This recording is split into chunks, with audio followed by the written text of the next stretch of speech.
اپنی کشت ویرا سے ذرا نم ہو تو یہ مٹی بڑی زرخیز ہے ساقی. یہاں افراد چاہے کم ہوں لیکن ہر ایک فرد اپنی جگہ بہت اہم ہے. ہم کسی کی عمر پر نہ جائیں. یقیناً ہمارا مستقبل یہی نوجوان بچے ہیں جو کچھ جوانی کی دہلیز پر قدم رکھ رہے ہیں, کچھ قدم رکھ چکے ہیں, کچھ تھوڑا سا آگے بڑھ گئے ہیں. یقیناً پوری قوم مسلم کا مستقبل انہی بچوں کے کندھوں پر ہے. آپ لوگ اپنے آپ کو ہلکا نہ سمجھیں, بلکہ یوں کہیے جیسے عام طور پر کہہ دیتے کہ کوئی آپ کو ہلکے میں نہ لے. میں اس کو اس انداز میں کہہ سکتا ہوں کہ ہلکے میں نہ لیا جائے. یہ وہ بچے ہیں کہ جن کے کندھوں پر قوم اور ملت کا بڑا بوجھ ہے, بڑی ذمہ داری ہے, بہت رسپانسبلٹی ہے, بہت لائبلٹی ہے آپ لوگوں کی, جس کو آپ نے پورا کرنا ہے. مجھے امید ہے انشاءاللہ ان 3 دن کے اس محفل سے اور اس اجتماع سے اور اس کے بعد چوتھے دن جو آپ کی کاؤنسلنگ ہونی ہے اس سے بھی آپ فیض حاصل کریں گے. یہ آپ لوگوں کی خوش بختی ہے کہ یہاں ایسے ایسے لوگ آپ کو گائیڈ کرنے کے لیے بیٹھے ہیں کہ جن لوگوں کو ڈھونڈنے کے لیے مدتیں لگتی ہیں, جن لوگوں کو تلاش کرنے کے لیے, ان تک پہنچنے کے لیے مدتیں لگتی ہیں. ہم نے سنا تھا اور آپ نے بھی سنا ہوگا کہ پیاسا کنویں کے پاس جاتا ہے, لیکن آج آپ کی خوش نصیبی ہے کہ کنواں آپ لوگوں کے پاس آ چکا ہے. میں نے قرآن حکیم کی جس آیت کریمہ کے کچھ حصے کو تلاوت کرنے کا شرف حاصل کیا تھا, اس میں رب کریم نے والدین کے فضائل بیان فرمائے. والدین کی فضیلت بیان فرماتے ہوئے رب کریم فرماتا ہے وَبِالْوَالِدَيْنِ احسانا, والدین کے ساتھ احسان کرو, یعنی اچھا سلوک کرو. والدین کے ساتھ اچھا سلوک کرو. اما یبلغن عندک الکبر احدہما او کلاہما, ان دونوں میں سے ایک یا دونوں اگر بڑھاپے کو پہنچ جائیں. ماں باپ بوڑھے ہوتے ہیں نا, ماں باپ جب بوڑھے ہو جائیں تو ان کی کیفیت بچے کی طرح ہوتی ہے. ماں باپ جب بوڑھے ہو جاتے ہیں تو ان کی کیفیت بچے کی طرح ہوتی ہے, ان کی حالت بچے کی جیسی ہوتی ہے. کئی بار ایک ایک چیز کو بار بار ریپیٹ کرتے ہیں لیکن ہم لوگ جھنجھلا جاتے ہیں, یہ کیا ہے, ابھی تو پوچھا تھا اس نے, پھر سے پوچھ رہا ہے. میرے والد گرامی ایک واقعہ بیان کرتے تھے اپنے الفاظ میں.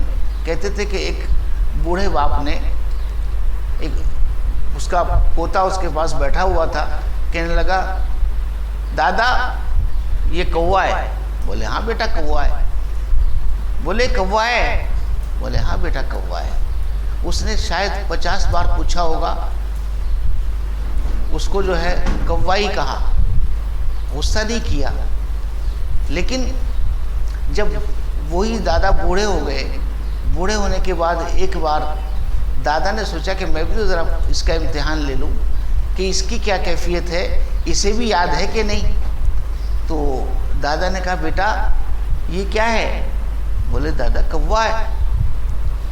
بولے کیا ہے بیٹا یہ. بولے دیکھتے نہیں ہیں آپ کوا ہے. جب تیسری بار پوچھا کہ بیٹا یہ کیا ہے تو کہا اندھے ہو گئے ہو کیا, دکھتا نہیں آپ کو, کوا نہیں دکھتا ہے. تو دادا نے رو کر کہا کہ بیٹا کل بچپن میں تو بہت چھوٹا تھا, میں جوان تھا تو تو نے مجھ سے 50 بار پوچھا تھا, لیکن میں نے تجھے اندھا نہیں کہا تھا, میں نے تجھے جھڑکا نہیں تھا, میں نے تجھے ڈانٹا نہیں تھا. 50 بار تیری بات کا جواب ہنس کر دیا تھا اور تجھے پیار سے کہا تھا بیٹا یہ کوا ہے. آج میں نے تیسری بار پوچھ لیا ہے تو جھنجھلا گیا ہے. تو رب فرماتا ہے وَلَا تَقُلْ لَهُمَا اُفٍّ,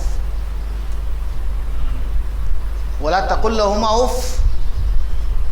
ماں باپ جب اس منزل میں پہنچ جائیں کہ ان کی باتیں تمہیں بری لگنے لگیں, ان کی باتیں تمہیں بوجھ لگنے لگیں, ان سے تمہیں تکلیف ہونے لگیں, تو وَلَا تَقُلْ لَهُمَا اُفٍّ, انہیں اف بھی نہ کہنا. وَلَا تَنْهَرْهُمَا, اور انہیں جھڑکنا نہیں. اور اس کے بعد جو فرمایا, خدا کی قسم قربان ہونے کا من کرتا ہے. رب کا ارشاد دیکھیے, رب کیا فرماتا ہے وَلَا تَقُلْ لَهُمَا اُفٍّ وَلَا تَنْهَرْهُمَا وَقُلْ لَهُمَا قَوْلًا كَرِيمًا, ان کے ساتھ ایسی گفتگو کرنا کہ ان کے لیے پیار کا سائبان بن جانا. ان کے لیے محبت کی چادر تان دینا، وَقُلْ لَهُمَا قَوْلًا كَرِيمًا، ان کے ساتھ بہت میٹھی اور پیاری بات کرنا تاکہ وہ خوش ہو جائیں۔ یہ ماں باپ کا حق ہے جس سے کوئی بری نہیں ہو سکتا، اس سے بری و ذمہ ہونا یہ ہمارے بس کی بات نہیں ہے۔ ماں باپ کے بے شمار حقوق ہیں، کم سے کم اتنا تو ہمیں ہونا چاہیے کہ ان کے ساتھ اچھا سلوک کریں، ان کے ساتھ اچھا برتاؤ کریں، ان کے ساتھ پیار کی بات کریں اور ان کے لیے محبت اور رحمت بن جائے۔ اگر اتنا آپ نے کر لیا تو مجھے امید ہے کہ اسی کے صدقے میں رب کریم کل آخرت میں بخش دے گا۔ ہماری آپ کی بخشش کا سامان انشاءاللہ اسی سے ہو جائے گی۔ ماں باپ بڑی مشقتیں اٹھا کر، بڑی تکلیفیں اٹھا کر اولاد کو جوانی تک پہنچاتے ہیں، اور جب اولاد جوان ہو جاتی ہے تو وہ آنکھیں پھیر لیتی ہے۔ یہی تکلیف ہے، یہی ہماری قوم کا المیہ ہے۔ ہمارے بچے آج، جو بچے کل ماں باپ کے پاس بیٹھ کر کے ان کی باتیں سنتے تھے، آج وہ پورا وقت موبائل میں گزارتے۔ جو بچے کل تک ماں باپ کے ساتھ بیٹھ کر ان کی لوریاں سنتے تھے، ان کی کہانیاں سنتے تھے اور کہانی سنتے سنتے سو جایا کرتے تھے، آج وہ یہ تک نہیں پوچھتے کہ ماں باپ کو ضرورت کیا ہے، ماں باپ کی خواہش کیا ہے، ماں باپ کو تکلیف کتنی ہے۔ اگر وہ درد میں کرا رہے ہیں تو جب تک وہ چلا کر، آواز دے کر، شور مچا کر نہ کہیں، تب تک بیٹے کی کانوں میں چوں نہیں رینگتی۔ بیٹا اٹھ کر نہیں آتا اپنے موبائل سے۔ یاد رکھیے، یہ ایک ایسا آلہ ہے کہ جو آپ کو بگاڑ بھی سکتا ہے اور بنا بھی سکتا ہے، جو آپ کی ضرورتوں کو پورا بھی کر سکتا ہے اور آپ کی زندگی کو نیست و نابود بھی کر سکتا ہے۔ اس لیے بہت ضروری ہے کہ اس کا یوز سیکھیں۔ آج میکسیمم بچے اس کا مس یوز کر رہے ہیں، میکسیمم بچے، اللہ ماشاءاللہ۔ آپ اس کا یوز سیکھیں۔ عجیب زمانہ ہے، کل تک ہم کہتے تھے کہ اسکول میں موبائل لے کر نہیں آنا، آج ہم کہتے ہیں ماں باپ کے سے، وہ پیرنٹس سے، کہ بھیا موبائل ہے تو ایڈمیشن کرا دو۔ اگر آپ کے پاس موبائل ہے، وہ بھی ٹچ والا چاہیے ہمیں، کیونکہ واٹس ایپ تو اسی پر چلے گا۔ اگر ہے تو ایڈمیشن کرا دو، چونکہ حالات ایسے بن گئے۔ گھبرانے کی ضرورت نہیں ہے، اگر اللہ نے یہ موقع دیا ہے تو اس کا بھی فائدہ اٹھائیے۔ ماں باپ نے اپنا فرض ادا کیا ہے، آپ لوگ اولاد کی حیثیت سے اپنا فرض پورا کریں، غلط راستے سے بچیں۔ آج ہمارے سماج میں نشے کی بڑی علت اور بڑی لت پڑتی جا رہی ہے، اور اس کا ایک خاص ریزن یہ ہے، ایک خاص وجہ یہ ہے کہ ہمارے بچوں کے پاس پراپر گائیڈنس نہیں ہے اور ان کے پاس فضول وقت بہت ہے۔ اپنے وقت کو صحیح معنی میں پراپر یوز کریں۔ موبائل میں اگر یوز کرنا ہے تو اس کا استعمال سیکھیں، اور موبائل سے الگ اگر آپ نے کچھ کرنا ہے، جتنا وقت آپ کے پاس ہے اپنے ماں باپ کے پاس رہنے کی کوشش کریں، ان کے ساتھ رہنے کی کوشش کریں۔ ایک بات ذہن میں رکھیں جو بہت امپورٹنٹ ہے، آج کے بچے ماں باپ کو بیوقوف سمجھتے ہیں۔ یہ دھیان رکھیے کہ ماں باپ کیسے بھی ہوں، چاہے وہ پڑھے لکھے ہوں یا ان پڑھ ہوں، اتنا خیال رکھیں، یہ بات آپ کے ذہن میں رہے کہ ماں باپ کبھی اپنی اولاد کا برا نہیں چاہیں گے۔ سمجھ آئی بات؟ ماں باپ کبھی اپنی اولاد کا برا نہیں چاہیں گے۔ آپ کا دوست آپ کا برا چاہ سکتا ہے، ایک وقت ایسا بھی آ سکتا ہے کہ بیوی بھی آپ کے اگینسٹ جائے، لیکن ماں کیسی بھی ہو آپ کا برا نہیں چاہے گی۔